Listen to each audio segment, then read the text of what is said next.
मध्य प्रदेश विधानसभा के शीतकालीन सत्र में सोमवार को किसानों, एमएसपी और कृषि संकट पर जमकर हंगामा हुआ। नेता प्रतिपक्ष उमंग सिंघार ने सरकार से सीधे सवाल किया कि क्या मक्का एमएसपी पर खरीदा जाएगा और जिस रेट पर दूसरे राज्यों में सोयाबीन खरीदी हो रही है, क्या एमपी में भी उसी रेट पर खरीदी होगी। इस पर कृषि मंत्री ने वेट एंड वॉच का जवाब दिया, जिस पर नेता प्रतिपक्ष ने कहा कि किसान आपकी बात सुन रहा है और आप उसे वेट एंड वॉच कह रहे हैं। इस पर मंत्री ने सफाई दी कि यह शब्द उन्होंने किसानों के लिए नहीं कहे हैं। कृषि मुद्दों पर लगातार 5 घंटे बहस चली। इसके बाद सदन को मंगलवार तक के लिए स्थगित कर दिया गया। वहीं एमपी विधानसभा के शीतकालीन सत्र का दूसरा दिन भी हंगामेदार रहा। कांग्रेस विधायक अपने हाथों में तख्ती लेकर पहुंचे। कांग्रेस विधायकों का आरोप है कि सरकार किसान विरोधी है, किसानों को उनकी फसल का उचित दाम नहीं मिल रहा है।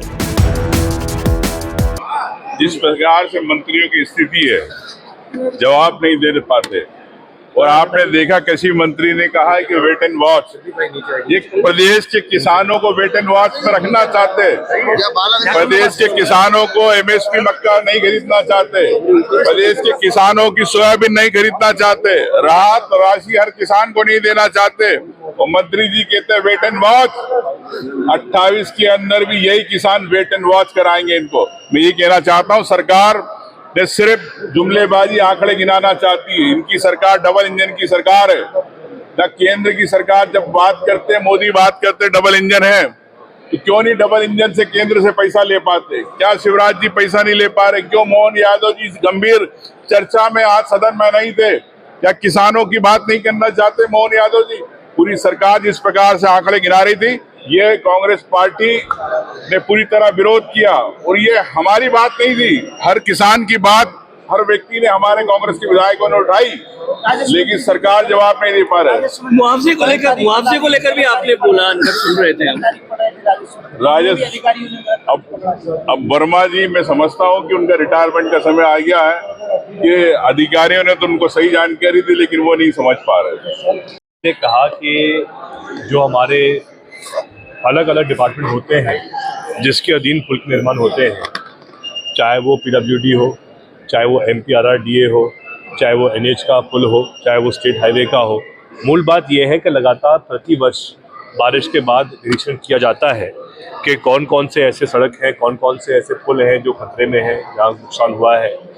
तो ऐसे केस में जो भी वहाँ के जो जिले अधिकारी होते हैं वो उस हिसाब से मरम्मत कराते हैं। लेकिन ऐसा क्या कारण है कि इस अतिवर्षा के बाद जो हुई थी पिछले 4-5 महीने कि इस पुल पे मरम्मत ठीक से क्यों नहीं हो पाई? ऐसा क्या कारण है कि अगर जो अधिकारी हैं लोकल रायसेन जिले के, उनके अगर संज्ञान में ये बात थी कि पुल की काफ़ी खराब स्थिति है, तो फिर उन्होंने तत्काल उस पर कार्रवाई क्यों नहीं की? हम काफ़ी बार देखते हैं जब पुल खराब होता है तो वहाँ पे मार्किंग की जाती है ताकि वहाँ पे कोई यातायात व्यवस्था ना हो, कहीं और से लोग उस समय के लिए जाएं। लेकिन ऐसा कुछ नहीं हुआ इस मामले को लेकर। जैसा कि जानकारी मिल रही है कि लगभग 4 लोग घायल हैं, शायद एक की दुखद मृत्यु हुई है। ये बड़ा मामला है और शायद ऐसे और भी अन्य जगह हो सकते हैं जहाँ पे वर्तमान में पुल काफ़ी गंभीर स्थिति में हो। तो मेरा यही सरकार से आग्रह रहेगा कि जिन लोगों की जिम्मेदारी होती है कि वो मेंटेनेंस की व्यवस्था देखें। कोई भी जो हमारे पूरे प्रदेश भर में जो लोग अलग अलग जिलों में जाते हैं, अलग अलग यात्रा उन सड़कों से करते हैं, वो कोई जोखिम ना हो, ये कहना कि दायित्व होता है सरकार का। और हमें विश्वास है कि इसमें जल्दी कुछ कार्रवाई होगी। इस मामले में पीडब्ल्यूडी मंत्री राकेश सिंह साफ तौर पे कह रहे हैं कि हाँ, इस पुल में भ्रष्टाचार हुआ है, क्योंकि ये भ्रष्टाचार इसलिए हुआ है कि कांग्रेस के समय का 50 साल पुराना है। देखिए, बात ये है कि माननीय मंत्री जी 50 साल पहले का निर्माण की क्या समय सीमा रहती है वो स्वयं जानते हैं, लेकिन पिछले 20 साल से सरकार भाजपा की भी रही है। तो क्या ये सही नहीं है कि जो ऐसे पुराने जो पुल होते हैं, आजकल तो आप जानते हो कोई भी सड़क हो जिसका निर्माण हुआ हो प्रधानमंत्री सड़क योजना के द्वारा हो या कोई अन्य योजना के द्वारा हो, 5-10 साल के बाद उसकी मरम्मत होती है। और मुझे पूरा विश्वास है और मैं ये बात जानता भी हूँ कि इस पुल की भी मरम्मत अनेकों बार हुआ है। 2003 और 2025 के बीच में। लेकिन जिन जिन बार वो मरम्मत हुई क्या वो ठीक से हुई? क्या जिन लोगों ने मरम्मत की, जो इंजीनियर थे, क्या उनके संज्ञान में ये बात नहीं आया कि ये पुल में कहीं ना कहीं खतरा है, पूर्ण रूप से वो टूट सकता है? तो ये भी कहीं ना कहीं जो अधिकारी हैं जो वहाँ पे आज के समय कार्यरत हैं, उनका दायित्व होता है कि वो वहाँ पर सतर्क रहे और कोई भी अगर खतरा या जोखिम है तो उसको लेकर वो उचित कार्रवाई करें। किसानों के मुद्दे को लेकर आपने बात कही थी, उन्होंने आपने कहा जी, कि मैं आपको एक स्पष्ट प्रमाण दूंगा। जैसा हमने लगातार कहा कि अतिवृष्टि को लेकर भारी नुकसान पूरे मध्य प्रदेश में हुआ है। गुना शिवपुरी में बड़े स्तर पे बाढ़ भी आई थी, बहुत नुकसान किसानों को हुआ था। स्वयं माननीय मुख्यमंत्री जी का हेलीकॉप्टर गुना और शिवपुरी में लैंड भी हुआ था। सिंधिया जी, केंद्रीय मंत्री जी भी वहाँ उपस्थित थे। लेकिन अफसोस की बात यह है कि आज दिन तक शिवपुरी गुना के किसानों को 1 रुपए की राहत राशि नहीं मिली। ये बड़ा गंभीर मामला है।